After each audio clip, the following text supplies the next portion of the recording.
तो दोस्तों मैं डेविस फॉल आ चुका हूँ। यही है, यहाँ से ही एंट्रेंस है। यहाँ से आपको ये मार्केट जो दिख रहा है उसके अंदर से ही जाना होगा। और अब मैं सीधा डेविस फॉल के मेन एंट्रेंस, मतलब इसके बाद भी एक एंट्रेंस है उसके लिए, वहाँ पे चलता हूँ। ये देखिए मेरे सामने दिख रहा है।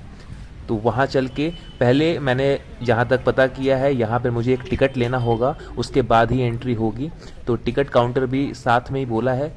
हाँ, ये सामने दिख रहे हैं आप, टिकट काउंटर लिखा हुआ है। तो यहाँ से हम टिकट लेते हैं पहले।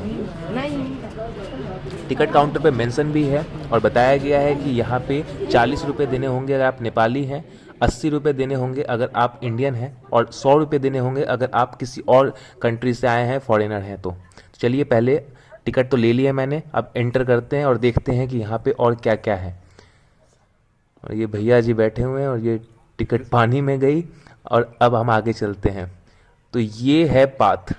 ये दोनों साइड में काफ़ी अच्छा ये मेंटेन किया हुआ है, ग्रास एंड समथिंग। ये पाथ है अंदर जाने के लिए। ओके, और ये सीधा सीधा चलता जाना है हमें। एंड यहाँ तो एग्ज़िट लिखा है। अच्छा, उधर से जा रहे हैं लोग, तो हम उधर चलते हैं।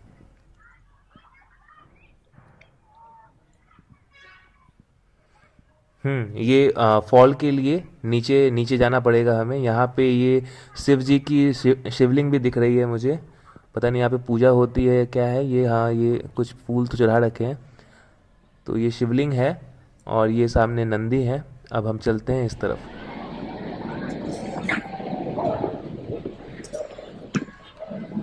डेविस फॉल के लिए अगर आप नेपाली हैं तो आपको 40 रुपये लगेंगे। अगर आप बाहर से हैं तो आपको 80 रुपये लगेंगे। फॉरेनर के लिए 100 रुपये भी हैं। तो अभी मैं डेविस फॉल के लिए टिकट ले चुका हूँ, नीचे उतर रहा हूँ एंड हम देखते हैं। आपको बता दूं कि अगर आप गूगल करते हैं पोखरा में कि टॉप 10 टूरिस्ट प्लेसेस कौन से हैं, तो उसमें आपको डेविस फॉल्स ज़रूर दिखाएगा गूगल। तो अगर आप पोखरा आ रहे हैं तो मैं रिकमेंड करूँगा कि डेविस फॉल ज़रूर आएँ। बहुत नॉमिनल चार्जेस हैं, ठीक ठाक है। मतलब आपको कुछ ज़्यादा टाइम नहीं लगेगा। मुझे जहाँ तक लग रहा है कि बस मैं ये पहुँच चुका हूँ। और यहाँ पे देखिए कुछ और टूरिस्ट लोग भी आए हुए हैं बाहर से, जो आंटीज़ भी हैं।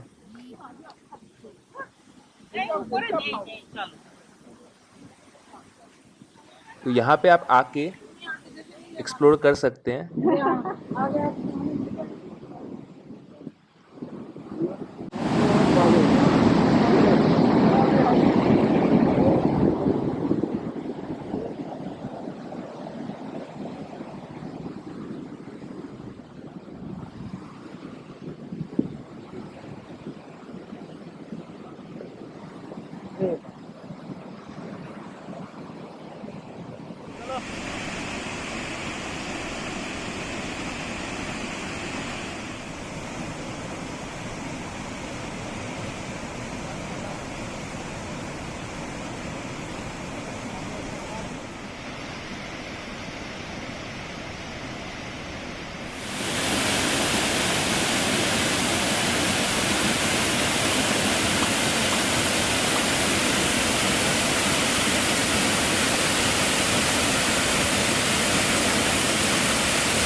डेविस फॉल्स देख लिया मैंने, कुछ ज़्यादा खास नहीं है। मे भी हो सकता है कि मानसून में पानी का फ्लो ज़्यादा होता होगा तो ज़्यादा अच्छा लगता होगा।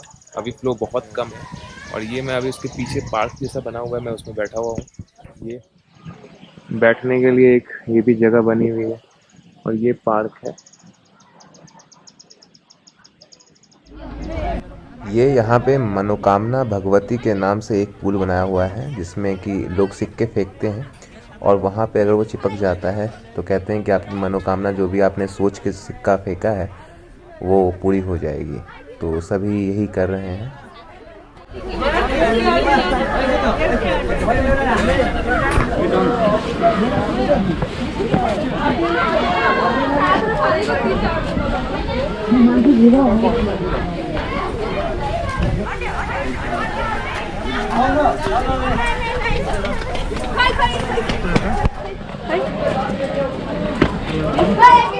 इस जगह पे सभी के सभी फ़ोटो सेशन करते हैं, जबकि यहाँ पे जिस तरीके का बना हुआ है, पुतले बने हुए हैं जिनके सर नहीं है, तो हर कोई जो है यहाँ पे अपना सर वहाँ लगाकर और पुतलों पे तरह तरह के अलग अलग पुतले हैं उस पे अपना फ़ोटो खिंचवाता है। तो एक तरीके का फ़ोटो सेशन करवाने के लिए यहाँ पे ये चीज़ें बनाई हुई है। पर्यटक लोगों के लिए ज़्यादा एक आकर्षण का केंद्र है ये।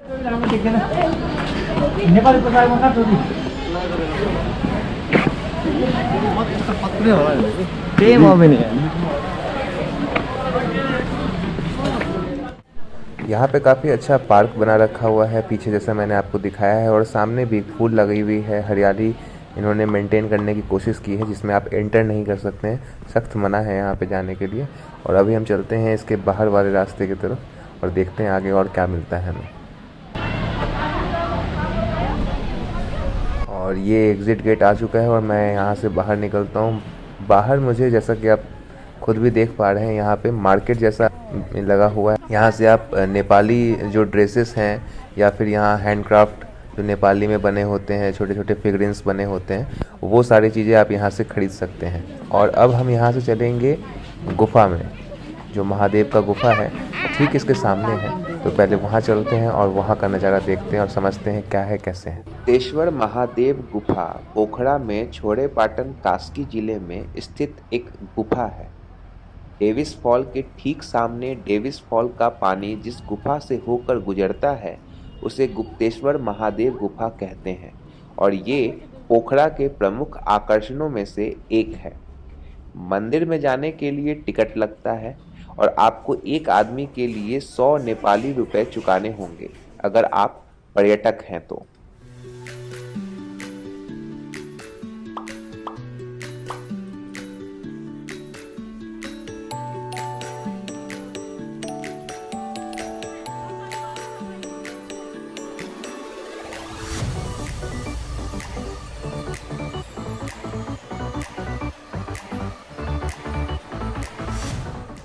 मंदिर में जाने के लिए गोल गोल घुमावदार सीढ़ियां बनी हुई हैं और नीचे गुफा में एंट्री करने पर कई जगह सिर झुकाकर चलना पड़ता है, क्योंकि गुफा में कहीं कहीं कम ऊंचाई होने के कारण आपका सिर पत्थर से टकरा सकता है।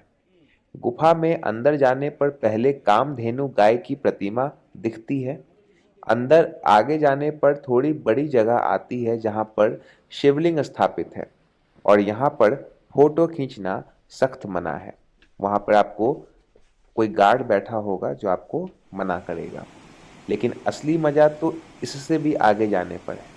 इस पूरी गुफा में पानी टपकता रहता है और थोड़ी और आगे जाने पर गुफा संकरी होती है और फिर वापस से सीढ़ियाँ आती हैं जो आपको और नीचे ले जाती हैं और आपको लगता है जैसे आप पाताल लोक में आ गए हैं।